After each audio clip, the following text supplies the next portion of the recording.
नमस्कार, देश की बात में हाजिर है। लेकिन आज हम बात करेंगे G20 शिखर सम्मेलन की, जो कल ये सम्मेलन शुरू होने जा रहा है। लेकिन आज इतना महत्वपूर्ण इसलिए भी है क्योंकि तमाम जो राष्ट्राध्यक्ष हैं उनके पहुंचने का सिलसिला जारी है। कई अति विशिष्ट लोग यहां पर पहुंच चुके हैं और कई पहुंचने जा रहे हैं। कुछ देर में अमेरिकी राष्ट्रपति जो बाइडेन भी पहुंचेंगे। तो पहले बात हम G20 सम्मेलन की करें, जिसका आगाज हो रहा है। कई राष्ट्राध्यक्ष पहुंच चुके हैं। आपको बता दें 2 दिन तक ये सम्मेलन रहेगा। G20 इन देशों के आर्थिक वित्तीय मसलों पर चर्चा का एक पटल है। पर्यावरण, सस्टेनेबल डेवलपमेंट और ऊर्जा के क्षेत्र भी इसमें शामिल हैं। इन मुद्दों पर सामंजस्य बनाने का ये प्लेटफॉर्म है एक तरीके से।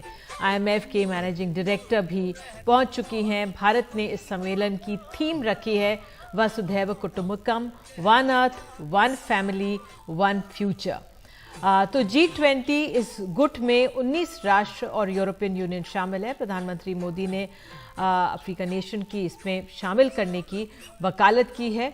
ब्रिटेन के प्रधानमंत्री ऋषि सुनक को आप कुछ देर पहले सुन ही रहे थे, वो बातचीत कर रहे थे। जापान और बांग्लादेश के प्रधानमंत्री भी पहुंच चुके हैं। दक्षिण कोरिया के प्रधानमंत्री के ये दृश्य हैं जो इस समय पहुंचे हैं। उनके स्वागत समारोह यहाँ पे हो रहा है। तो अपने आप में रूस के विदेश मंत्री और ओमान के प्रधानमंत्री भी दिल्ली पहुंच चुके हैं। जिस तरह से बताया राष्ट्रपति अमेरिका के जो बाइडेन कुछ ही देर में पहुंचने वाले हैं। और आज रात प्रधानमंत्री निवास पर लोक कल्याण मार्ग पर द्विपक्षीय बातचीत होने वाली है, जिसमें predator drone, jet engine deal, 6G एजेंडे में शामिल है। तो 2G से भारत को क्या हासिल होने वाला है, ये एक अहम रहेगा पहलू जिस पर हम गौर कर सकते हैं। तो मुझे ऋषि सुनक ने बताया जा रहा है G20 के लिए भारत आए ब्रिटिश प्रधानमंत्री ने कहा है कि सम्मेलन से उन्हें अच्छी उम्मीदें हैं। भारत और ब्रिटेन के द्विपक्षीय संबंध अच्छी स्थिति में है और भारत में मेरा परिवार है, भारत से मुझे प्यार है। और जैसा प्रधानमंत्री मोदी ने कहा है कि भारत और ब्रिटेन के बीच एक पुल है, तो खुद मैं इस पुल की मिसाल हूं। आइए सुनते हैं। Well, first of all, thank you for the warm welcome. It's fantastic for me to be back in India. Obviously, it's personally very special for me to be here, particularly with Akshata, and we've thoroughly enjoyed the first few hours of our trip so far. I think there'll be many things that we'll be discussing here at the G20 under India's leadership, and I'm confident that we'll make very good progress on a range of different issues. I think G20 has been a huge success for India. India is the right country at the right time to be hosting this, and I feel we're going to have a very good couple of days of deliberations and decisions made. I think it's a great theme, and actually when you say one family, I'm an example of the incredible living bridge that Prime Minister Modi described between the UK and India. Almost 2 million people like me in the UK of Indian origin. That's why it's very special for me to be here as British Prime Minister, in the country where my family are from. और G20 शिखर सम्मेलन पर भारत मंडपम में अहम press conference आज कुछ देर पहले हुई थी। इसके जो शेरपा हैं G20 के, अमिताभ कांत ने शिखर सम्मेलन कहा कि उसके बाद नई दिल्ली घोषणा पत्र का उन्होंने जिक्र किया है, जिसमें ग्लोबल साउथ एक सशक्त आवाज के तौर पर दिखेगा। और यह भी कहा कि दुनिया मानती है कि भारत ने डिजिटल सार्वजनिक बुनियाद ढांचे के जरिए तकनीक के क्षेत्र में क्रांति लाई है। आइए सुनते हैं अमिताभ कांत को।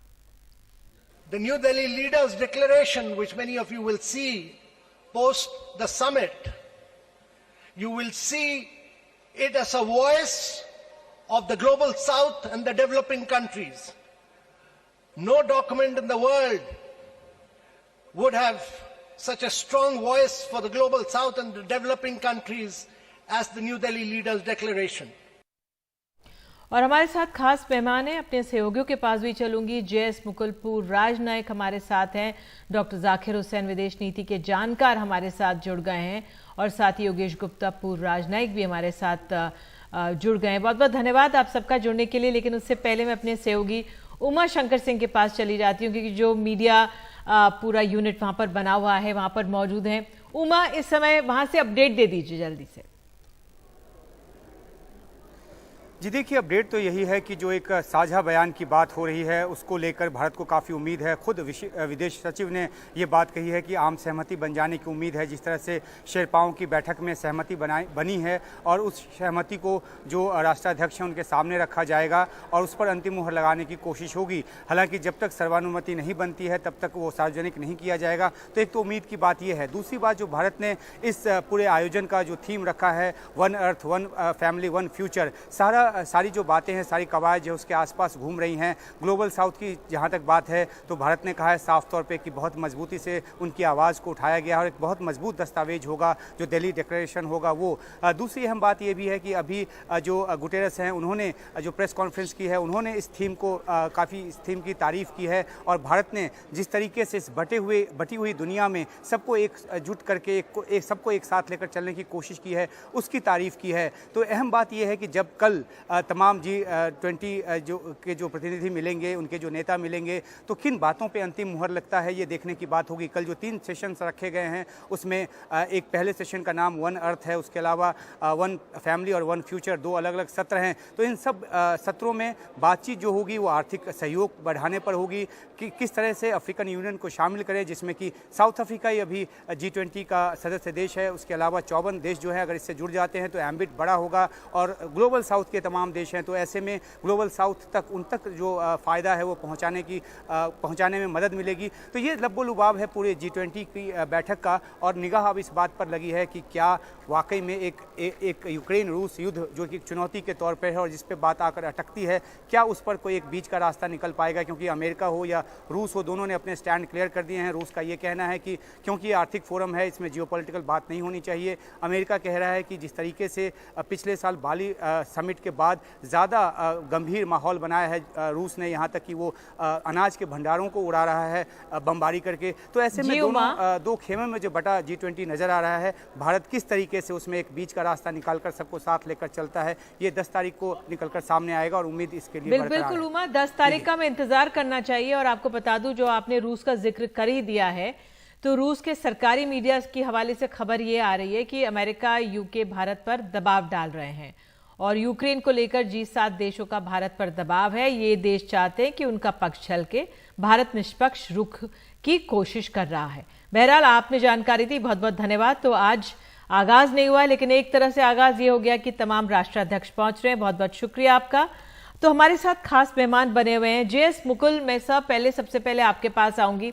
आपका एक लेख पढ़ रही थी जिसमें है तो ये G20 19 राष्ट्र हैं प्लस यूरोपियन यूनियन, लेकिन जिस तरह से भारत ने स्पेशल इन्वाइटीज को बुलाया है, इसका पूरा स्वरूप बदला है।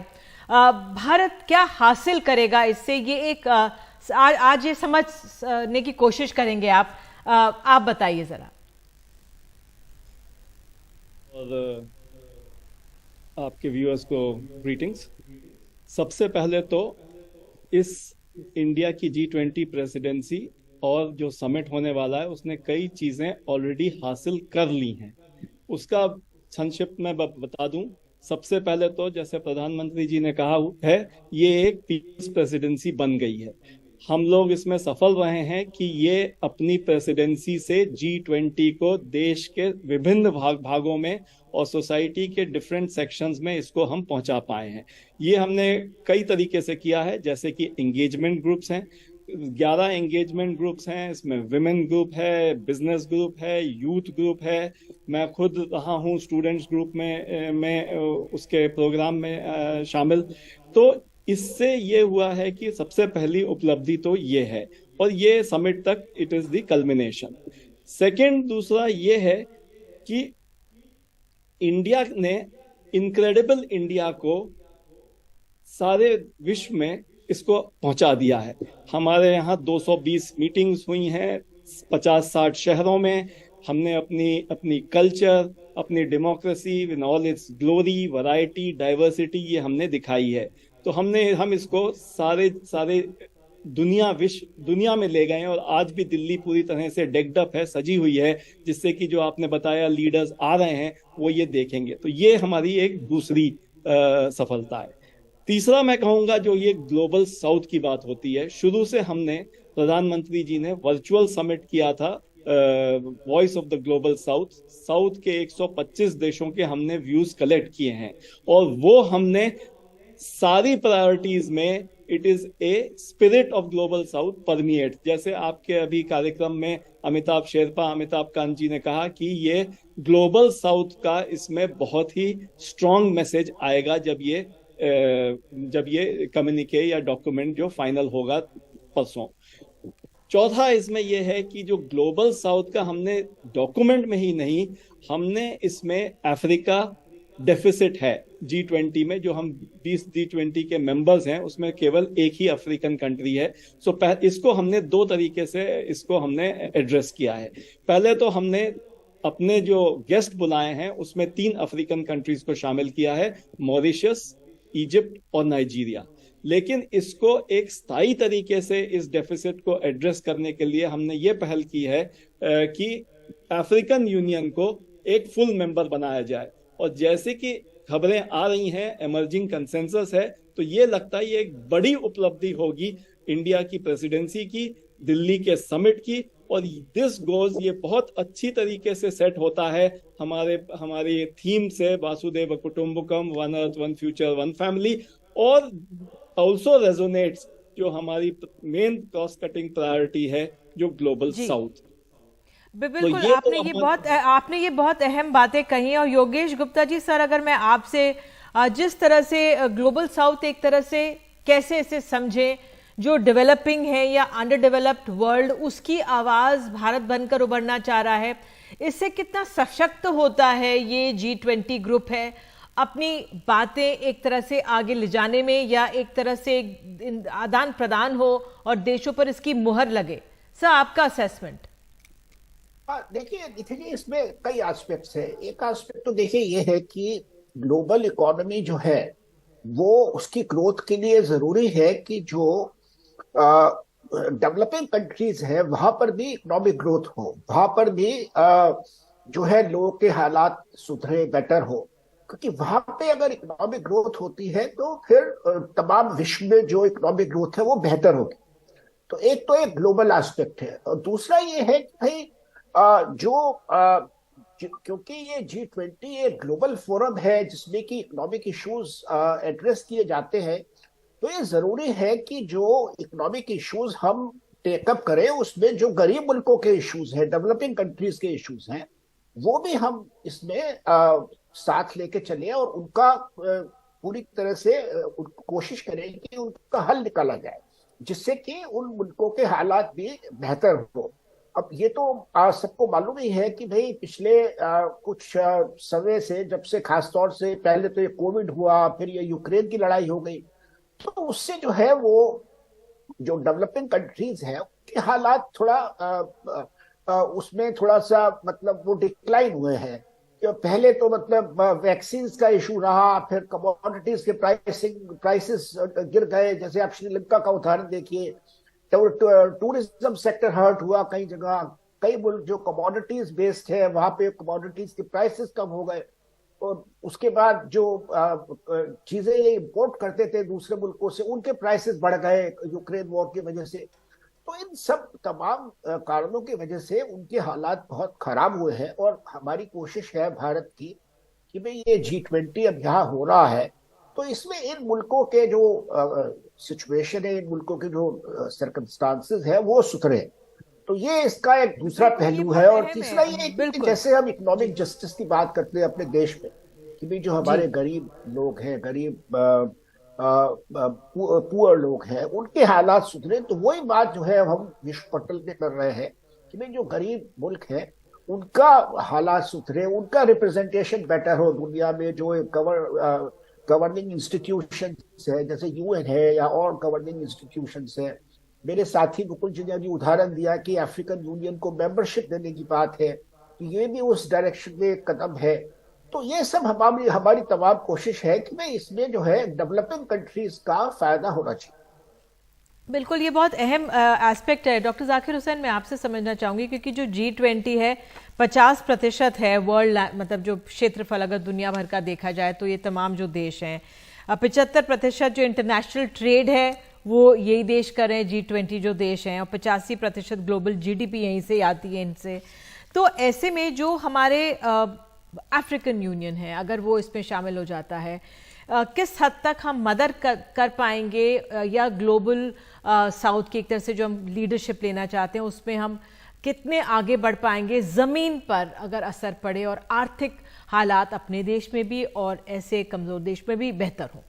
देखिए, अफ्रीकन यूनियन 55 देशों का एक संगठन है जिसकी इकोनॉमी $2.4 ट्रिलियन है, लेकिन जनसंख्या के हिसाब से, ग्रोथ के हिसाब से, डेवलपमेंट के हिसाब से सबसे पिछड़ा हुआ ये कॉन्टिनेंट रहा है, डार्क कॉन्टिनेंट कहा जा सकता है। लेकिन इसके पास मिनरल रिसोर्सेस इतने ज़्यादा हैं कि सारी दुनिया जो है रिसोर्स डिप्लोमेसी कर रही, सारी दुनिया अफ्रीका पे टूट पड़ी है उसके मिनरल को लेने के लिए, लेकिन उसके डेवलपमेंट की कोई बात नहीं करता है। पहली बार भारत ने जब अफ्रीकन यूनियन की समस्याओं को सुनकर उसको एक बड़े प्लेटफॉर्म पे लाया है, तो इसकी वजह से न सिर्फ G20 का प्रोफाइल बढ़ा है, बल्कि एक ऑल इनकम्पासिंग पूरे विश्व को सम्मोहित किया अपने में। तो अफ्रीका को इस वक्त जो है उसके खादान की, मतलब उसके मिनरल्स का एक्सप्लॉयटेशन हो रहा है, कोई ग्रोथ नहीं हो रही है। एनवायरनमेंट का डिग्रेडेशन हो रहा है, कोई ग्रोथ नहीं हो रही है। कॉन्फ्लिक्ट बढ़ता चला जा रहा है, कोई ग्रोथ नहीं हो रही है। कोई फाइनेंस दे रहा है तो उसके बदले उसका बड़ा बड़ा जो है क्या कहता है, स्ट्रेटजिक असेट को अपना वो बना ले रहा है कि भैया हमको 90 साल का लीज दे दो, हमने तुमको लोन दिया है। जो डेट ट्रैप की बात कर रहे हैं, डेट क्राइसिस वहाँ इतनी ज़्यादा हो गई है। अब अगर आप अफ्रीका के चित्रों को देखिए तो हम अपने को मानव कहते हुए हमें शर्म आती है कि किस तरीके की वो मड कुकीज़ खा रहे हैं, और पूरी दुनिया यहाँ बर्गर खा के मोटी हो गई है। तो ये भारत ही जैसे के देश के अंदर इतना कलेजा था कि इस तरीके के इशू को उठाकर यहाँ पर लाया है। और बिल्कुल शायद इसी बात का हमें संकेत मिला जिस तरह से अमिताभ कांत जो शेरपा हैं इसके, उन्होंने कहा कि किस तरह से जो न्यू दिल्ली डिक्लेरेशन होगा उसमें एक तरह से ग्लोबल साउथ की आवाज़ सबसे सशक्त होकर बाहर निकलेगी। मैं आगे बढ़ना भी चाह रही हूँ, और ये एक सवाल अगर मैं मुकुल सर आपसे पूछूं अपने आप में, तो जो अभी अमेरिका के राष्ट्रपति कुछ ही देर में लैंड कर जाएंगे, उनके साथ कुछ द्विपक्षीय बातचीत होने वाली है, एजेंडे पर तमाम चीज़ें कही जा रही हैं। तो जो ये चीज़ें हासिल होंगी वो भी क्या G20 के दायरे में कैसे समझाएं, अमेरिका के साथ इससे क्या हासिल होने वाला है, कितना ठोस रहेगा ये? नहीं, देखिए, इसमें दो चीजें हैं। एक तो G20 लेवल पे है और एक है बायलैटरल्स। पहले तो G20 का तो अपना एजेंडा है, इंडिया की प्रायोरिटीज बिल्कुल क्लियर हैं। अगर आप उस पर डिस्कस करना चाहें तो हम इंडिया की प्रायोरिटीज देख सकते हैं। जैसा मैंने पहले बताया, उसका अंडरलाइंग स्पिरिट ग्लोबल साउथ है जी। जो समिट होता है उसके साथ साथ एक अवसर मिलता है नेताओं को बायलैटरल मीटिंग्स करने का उसकी साइडलाइंस पे। तो ये एक अवसर है, जबकि आए तो सब नेता G20 के लिए हैं और उसका भी बहुत बड़ा महत्व है, लेकिन ये एक अपॉर्चुनिटी है जिसमें वो आपस में, भारत के प्रधानमंत्री से तो मिलेंगे ही एज होस्ट, लेकिन वो आपस में भी बायलैटरल डिस्कशन करते हैं, द्वितीय डिस्कशन होता है। तो ये अपने अपने कंट्रीज जो भी उनकी प्रायोरिटीज होती हैं, जैसे आपने कहा USA अपने उनका एजेंडा, इंडिया और US के तो बहुत घनिष्ठ रिलेशंस हैं, तो वो अपने बात करेंगे। अभी हमने आपके प्रोग्राम पे सुना प्राइम मिनिस्टर ऑफ UK ऋषि सुनाक जी, वो अपने इश्यूज पे बोल रहे थे, तो वो बायलैटरल अलग है। लेकिन G20 पर से का मैंडेट जो है वो है, it is premier forum for international economic cooperation. तो वो स्ट्रिक्टली स्पीकिंग उसमें इकोनॉमिक मुद्दे ही आने चाहिए। ये 2009 तीसरे G20 समिट पिट्सबर्ग में जो हुआ था, उससे ये तब से ये निश्चित किया गया था सबकी सहमति से, और इसलिए जियोपॉलिटिकल इश्यूज जो हैं मेरे राय में वो they don't fit into the G20 agenda. बिल्कुल सर, क्योंकि आपने जिस तरह से बताया कि भाई भारत ने जिस तरह से इसका स्केल इतना बढ़ा दिया है, 200 बैठकें हो रही हैं, भारत की बड़ी और छोटी शहरों में इन बैठकों का आयोजन किया गया, उसका अपना इम्पैक्ट है। अब अगले साल ये ब्राजील को जाने वाली अध्यक्षता, और वहाँ के नेता कह रहे हैं कि भाई हम तो इतना बड़े स्केल पे नहीं कर पाएंगे। बस एक सवाल और जो चाइना के इन्फ्लुएंस को लेकर, डॉक्टर जाकिर हुसैन आपसे, अफ्रीका हो चाहे ये G20 और मजबूत हो, भारत जिस तरह से इसको आगे लेके जा रहा है, क्या जो एक चीन का एक तरह से असर है तमाम देशों में, या जो उसकी एक तरह से घुसा हुआ है तमाम देशों में, उसको चेक करने का भी एक मैकेनिज्म हो सकता है, सीधे तौर पर नहीं लेकिन इनडायरेक्टली। एक बात मैं और कहना चाहता हूं कि पहले ये कह दूं कि G20 का जो कहते हैं कि इकोनॉमिक इशू है, अगर कोविड का इम्पैक्ट के लिए हम मेजर्स ले सकते हैं जिसका इकोनॉमिक इम्पैक्ट आता है, कि वार का इम्पैक्ट अगर आएगा वर्ल्ड पे उसको हम नहीं एड्रेस करेंगे, हम करेंगे। अगर यूक्रेन की वार के इम्पैक्ट से इतनी ज़्यादा 120 कंट्री अफेक्टेड हुई हैं, ट्रेड हो गया है, खाना कम हो गया दुनिया में, तो उसको हम नहीं बात करेंगे, हम करेंगे जी। और दूसरा चाइना की बात जहाँ तक है, चाइना तो हर जगह पर ऐसी डिप्लोमेसी किए हुए है जिससे वहाँ की कंट्री खुद परेशान है, लेकिन जहाँ तक हिंदुस्तान का ताल्लुक है वो ग्लोबल साउथ की बात किया है। ग्लोबल साउथ में चाइना जो है इस तरीके से अपनी रिलेशन को बनाया है जो कि कॉलोनियल टाइप का एक न्यू कॉलोनी की तरह बना के रखा है। तो चाइना का तो ये इस तरीके से चाइना तो परेशान है ही है कि अगर हम जाते हैं तो वहाँ पे हम क्या बोलेंगे। तो इसलिए मैं ये कह रहा हूँ कि ये मूवमेंट भारत के लिए है कि दुनिया को एक रास्ता दिखाए, दुनिया को लीड करे, और अगर शी जिनपिंग नहीं आते हैं तो उनके लिए दुनिया इंतज़ार नहीं करेगी।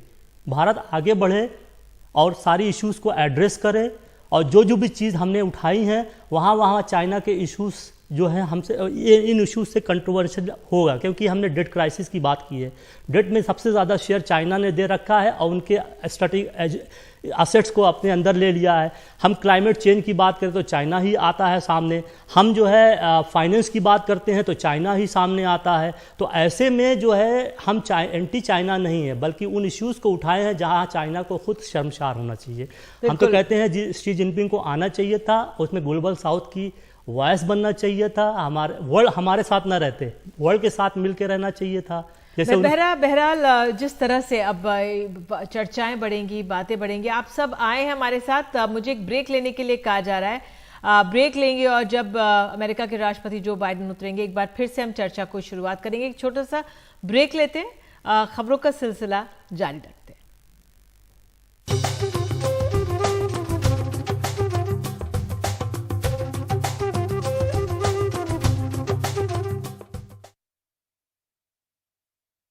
Co-presented by doctor ortho Ayurvedic oil and capsule, अब दर्द भी घुटने टेकेगा। Co-powered by Ashray presents Golden Grande, the big destination, or Think Cladding, Think Alstone. State partner, Government of Uttar Pradesh.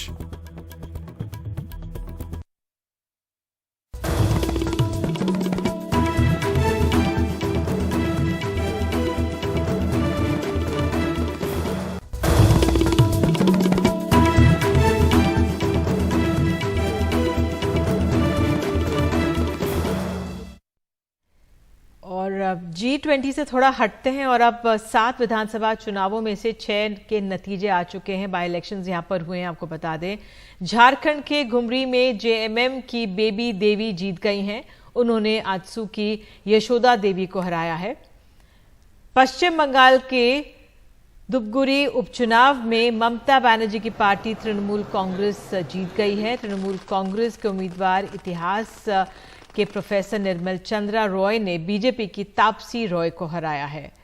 और आपको बता दें, केरल का पुथुपल्ली का उपचुनाव कांग्रेस के चांडी ओमन चांडी ने जीत लिया है। उन्होंने CPM के जैक सी थॉमस को हराया है।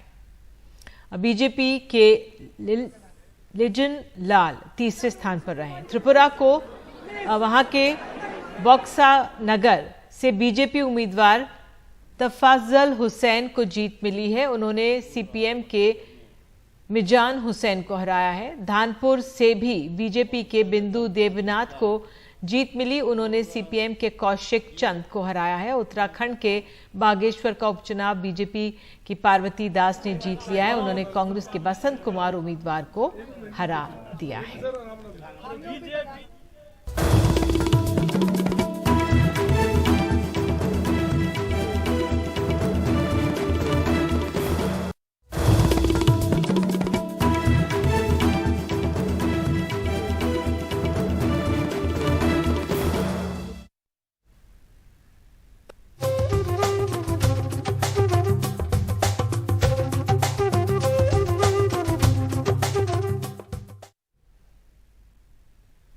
तो अमेरिका के राष्ट्रपति जो बाइडेन बस दिल्ली पहुंचने ही वाले हैं। 6:40 का समय दिया गया था। उनकी सुरक्षा के लिए व्यापक इंतजाम किए गए हैं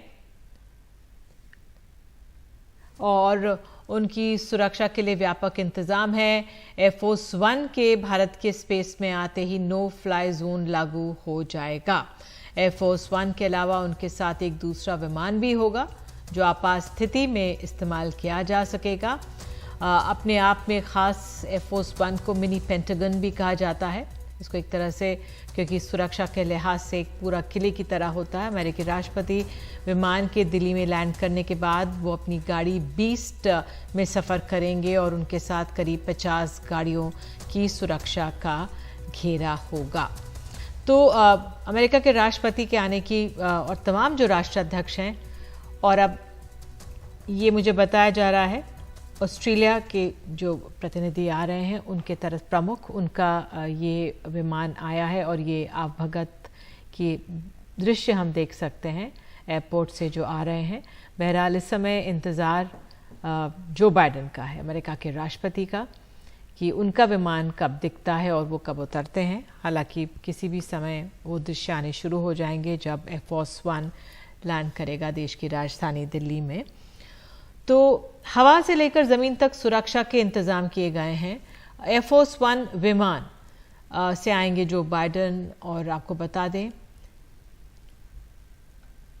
और जो ये तमाम दिखा रहे हैं हम किस तरह से अनेक राष्ट्राध्यक्ष हैं जो पहुंचने जा रहे हैं, उनके स्वागत की यहाँ पे तैयारियां हैं। और तो डॉक्टर जाकिर हुसैन, अगर हम अमेरिका की बात करें, तमाम राष्ट्राध्यक्ष पहुंच रहे हैं और उनका तो स्वागत है ही, लेकिन अमेरिका अपने आप में एक सुपर पावर अपने आप को मानता है और वो अब जो बाइडेन का आना, शी जिनपिंग नहीं आ रहे हों, व्लादिमीर पुतिन नहीं आ रहे हो, लेकिन अगर जो बाइडेन आ रहे हैं उसके क्या मायने हैं इस समिट के लिए?